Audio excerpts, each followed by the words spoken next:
Maybe start here, Dan. The big debate, which we've discussed, Dan, AI boom or AI bubble. You have Nvidia there today making just a slew of news, right? All these announcements, the energy department, Palantir, Uber, Nokia, CrowdStrike. Does all this, Dan, does it give us any greater line of sight, any clarity into that debate, AI boom or AI bubble? Josh, good to see you. The Super Bowl of AI now happens more than one time a year. That's great. It was a big moment, and you saw the stock rally over $200. Big inflection, big moment for the company. And I've been trying to burst the bubble bear's bubble for some time now. Everyone's saying it's a bubble. Well, Jensen came out and helped my cause. He basically said he has line of sight to $500 billion in revenue for Blackwell Rubin through the end of 2026. And those partnerships that you mentioned, whether it's CrowdStrike, whether it's Palantir, whether it's ServiceNow, the DOE, these are all commitments to consume massive amounts of AI, massive amounts of GPUs, all of this infrastructure that people are questioning. Is it a circular deal? Are there only a couple of companies benefiting? We are seeing that moment, Josh, where the pivot happens, where people are willing to spend money to get value from AI. I've been saying this for a while. Jensen did a great job validating it today. On that point you mentioned there, Dan, this kind of web of circular deals, all right? I wanted your take on this, because this was another announcement today. This Nokia news, from what I understand, Dan, Nvidia invests $1 billion in Nokia, and then Nvidia chips will be used to accelerate Nokia software for 5G and 6G networks. To your point, this is a yellow flag some have been throwing here, right? These kind of circular web of deals where folks say, Nvidia invests in company A, and then company A is going to use Nvidia's tech. In your opinion, is there any kind of warning, a yellow flag? Do you get .com echoes there, Dan?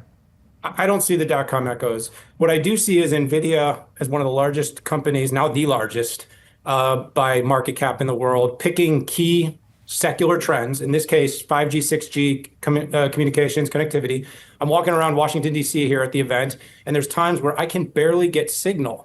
We need to make these improvements. AI working with the 5G and then 6G communications technologies can improve connectivity. It can improve the amount of energy used to deliver that connectivity. There's so many benefits. So Jensen right now has the opportunity, leading NVIDIA, to pick these companies that he wants to collaborate with. Now, of course, the fact that so much of this is built on NVIDIA is a tribute to their success right now. And this is why when you hear about companies like Broadcom, companies like AMD winning more deals, I think that's a good thing. But I think going into this week, what we're going to really want to hear is from these cloud companies, for instance, Microsoft and Amazon, they're reporting this week, and as well as Alphabet. We're going to want to hear that their growth is more consumption of AI by these enterprises, by these businesses, by these government entities. I think Jensen was sending signals. I think he was giving some breadcrumbs with some of these deals he's making. But these are the largest companies in the world using that technology to build products that are going to be consumed. That isn't just going to be 5 or 6 companies. I think it's all very positive. On Thursday, Nvidia CEO Jensen Huang expressed his confidence that Chinese leader Xi Jinping and U.S. President Donald Trump had a productive discussion at their highly anticipated meeting in South Korea earlier in the day. Huang was talking as he and Hyundai Motor Group Executive Chair Yoo-Soon Chung and Samsung Electronics Chairman J.Y. Lee arrived to a Korean-style chicken and beer restaurant in Seoul. I am positive that the two presidents had a fruitful discussion. Excitable admirers gathered outside were given food by Huang, who stated, "It doesn't have to involve anything that I do." Huang had just left the eatery. The software tycoon stated that he had a lot of announcements for both his firm and South Korea to make, and that he was forward to meet with President Lee Jae-myung on Friday. Nvidia's sales in China have been negatively impacted by geopolitical concerns. Huang's remarks came after Trump and Xi had in-person discussions. Trump reversed his statements from the day before, claiming that he did not speak with Xi about Nvidia's cutting-edge Blackwell AI processor. Washington's export restrictions have made sales of the expensive chip a key subject of contention between the two parties. The area surrounding the restaurant was crowded with hundreds of people, including members of the media, who were hoping to catch a sight of Huang, whose software behemoth on Wednesday became the first $5 trillion company in history, and who is famous for posing for pictures and interacting with fans. At Kanbu Chicken, a neighborhood restaurant chain in Gangnam, an upmarket neighborhood of Seoul, the three executives enjoyed fried chicken and beer, a common Korean after-work combination known as chimek. The word kanbu means close friend or trusted partner in colloquial terms. Netflix's Squid Game popularized this bond, which represents allegiance among comrades. Huang is anticipated to make an announcement on possible agreements with South Korean firms that would please U.S. President Donald Trump and South Korea before the technology executives gathering, demonstrating the company's growing connections with its IT and automotive sectors through AI. The tech magnate, whose business is at the center of a trade dispute between the United States and China, said he was excited to meet with President Lee Jae-myung on Friday and that Nvidia and South Korea had a lot of announcements to make. A significant recent price increase does not always indicate that a company is overvalued. Since Nvidia has both earnings and positive cash flows, it is not appropriate to utilize a price-to-sales (PS) ratio for evaluating its shares. Instead, better valuation tools are available. Because it accounts for profits growth, a PEG (PE to earnings growth ratio) is a far superior valuation indicator than a price-to-earnings (PE) ratio. With $100 for each instance in the past 3 years that I've read that Nvidia's stock is overvalued, I'd be rich. Since OpenAI released its ChatGPT chatbot in late 2022, the stock of the leader in artificial intelligence, AI, chips has surged significantly.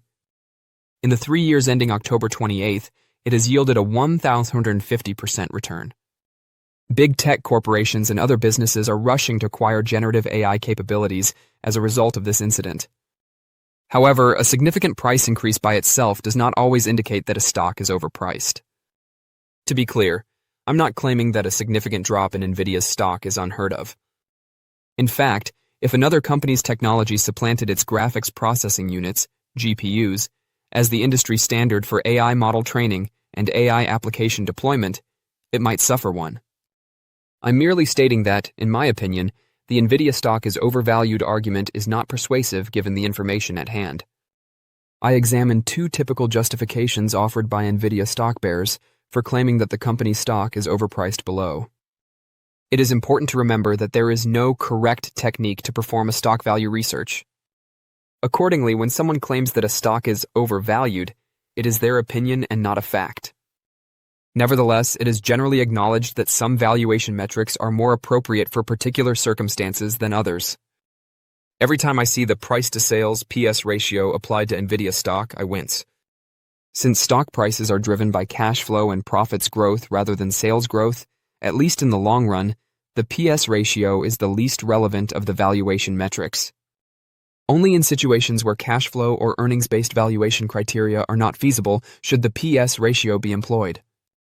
To put it another way, it should only be used to equities of businesses with negative cash flows and unprofitable net income or earnings. Nvidia will be unfairly harmed in a valuation analysis using a PS ratio since it transforms such a large portion of its revenues into earnings and cash flows. Comparing the price-to-earnings (PE) ratio of Nvidia's stock or forward PE to that of another business, and stating that the other company's stock is a superior investment due to its lower PE is a variant on this topic. The main issue here? The backdrop of earnings increase is absent. A company's stock should have a higher PE ratio if its earnings growth is superior. If all else is equal, investors will naturally pay more for a company's stock if its earnings are expanding at an average annual rate of, say, 40%, than they will for one whose earnings are growing at an average annual rate of 10%. Here's an example. My subheading reads something like, Person X weighs 225 pounds, indicating they are overweight. Isn't that a ridiculous claim? Height is the primary context or variable that is absent in this instance. I doubt anyone would consider the 225-pound individual here to be overweight if they were the 6'4" former NFL quarterback Tom Brady.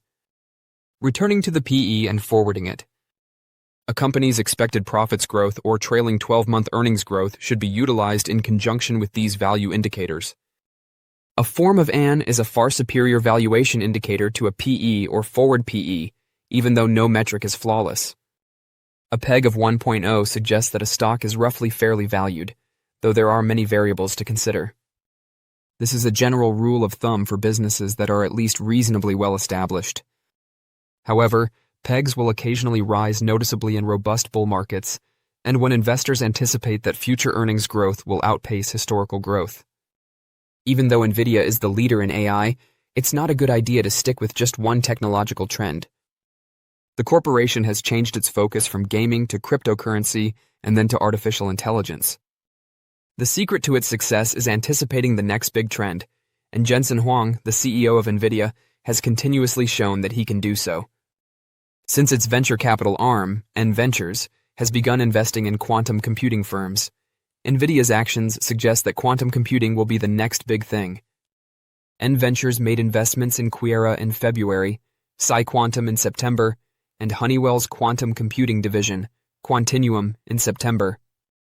To accelerate the development of quantum computers, Nvidia has partnered with researchers from supercomputing centers at national laboratories, such as Sandia National Laboratories, the Department of Energy's Oak Ridge National Laboratory, Pacific Northwest National Laboratory, Los Alamos National Laboratory, MIT Lincoln Laboratory, Brookhaven National Laboratory, Fermi Laboratory, and Lawrence Berkeley National Laboratory, Berkeley Lab. Nvidia introduced NVQLink, a new open architecture that combines traditional GPUs and quantum processing units, QPUs, during the GTC conference in Washington, D.C. With support for 9 U.S. national labs, 5 controller builders, and 17 QPU builders, the platform offers an open approach to quantum integration. Quantum error correction and other control algorithms are necessary for quantum computers to function properly because they are prone to faults. Field programmable gate arrays are examples of specialized hardware that can be used to develop error-correcting techniques. For instance, IBM's error correction algorithm runs on AMD's FPGAs. Jensen Huang, the CEO of Nvidia, arrived at this year's GTC exhibition with a bang. Specifically, the innovative tech leader threw caution to the wind and pushed Nvidia's ubiquitous chips out of the data center and into the real world. In doing so, he praised the Blackwell-era compute, which was extremely powerful, as the link between models and machines. Furthermore, the list of partnerships disclosed during the ceremony was instructive. The largest was with Nokia, where Nvidia revealed a staggering $1 billion equity investment at $6.01 per share, led by a new partnership on radio networks powered by AI and 6G. The move, according to many tech commentators, highlights Nvidia's objective of further integrating its GPUs into the world's infrastructure. Then came the huge Palantir partnership, which is an expansion of their collaborative AI platform to help businesses and governments transform unprocessed data into what Huang referred to as decision intelligence. Additionally, Nvidia emphasized the expansion of AI computing for national labs and new DOE programs. However, Nvidia pitched a curveball that few could have anticipated right after everyone believed the announcements were finished. Nvidia's AI will be successfully advanced from roads and robots to the sky thanks to a new alliance. Even though not much is known, the ramifications for certification, safety, and autonomy in one of technology's most ambitious fields are enormous. With its new alliance with Joby Aviation, Joby, a leading company in the flying car market, Nvidia created a stir on Tuesday. Joby will be the sole launch partner for Nvidia's new Blackwell-based industrial AI platform, IGX Thor, which is designed for real-world autonomy. After the news broke, Joby's stock rose 8%, and Nvidia's stock also somewhat increased in the headlines. To put things in perspective, Joby plans to power its Superpilot autonomous flight system for both commercial and defense vehicles using the IGX Thor platform. Nvidia claims that compared to its previous model, the new offering can provide almost 8 times as much AI compute. Additionally, developer kits are anticipated to be released in December, which might be the tech giant's fastest product-to-market ramp to date. By placing Nvidia's AI inside the cockpit, Joby can manage certification and flying hardware while Nvidia supplies the brains. If the industry takes off, Nvidia may also end up being the de facto AI standard for flying cars. Additionally, it aligns well with Nvidia's physical AI agenda, expanding its knowledge beyond robotics and automobiles to include the skies. Lessons learned from the Nvidia-Joby collaboration. Nvidia and Joby Aviation, a manufacturer of flying cars, collaborate to use the new IGX Thor AI platform to power their autonomous flight systems. Following the announcement, Joby's shares increased by 8% as Nvidia aims to take over as the AI brain in the cockpit. With this agreement, Nvidia extends its AI dominance beyond automobiles and machines to the skies for the first time. Perhaps your best chance of making flying automobiles a reality is with Joby Aviation. Electric vertical takeoff and landing (eVTOL) aircraft are designed, constructed, and planned for large-scale operations by the firm. The 5-seat aircraft it is creating is intended for short-haul, high-frequency flights and has a top speed of 200 mph and a range of 150 miles. Working diligently under an air carrier framework, the company has been pushing for a U.S. commercial launch with the FAA for the past couple of years.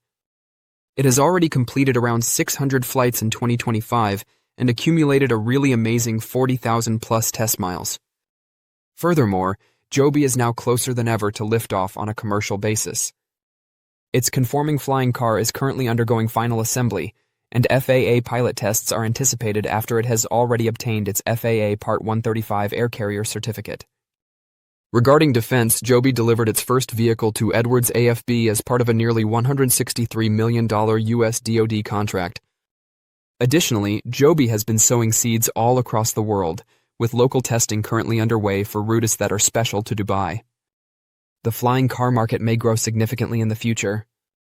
A Markets and Markets analysis estimates that the industry could expand at a 35% CAGR from $0.8 billion in 2024 to over $4.7 billion by 2030. Up to 12,000 aircraft could be delivered by 2040, according to estimates. Don't forget to share your thoughts and experiences in the comments below. Your input helps create a more knowledgeable community where we can all learn and grow together in the world of investing.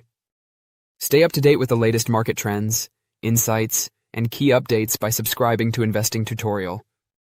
We're here to help you make smarter investment decisions and stay ahead of the curve.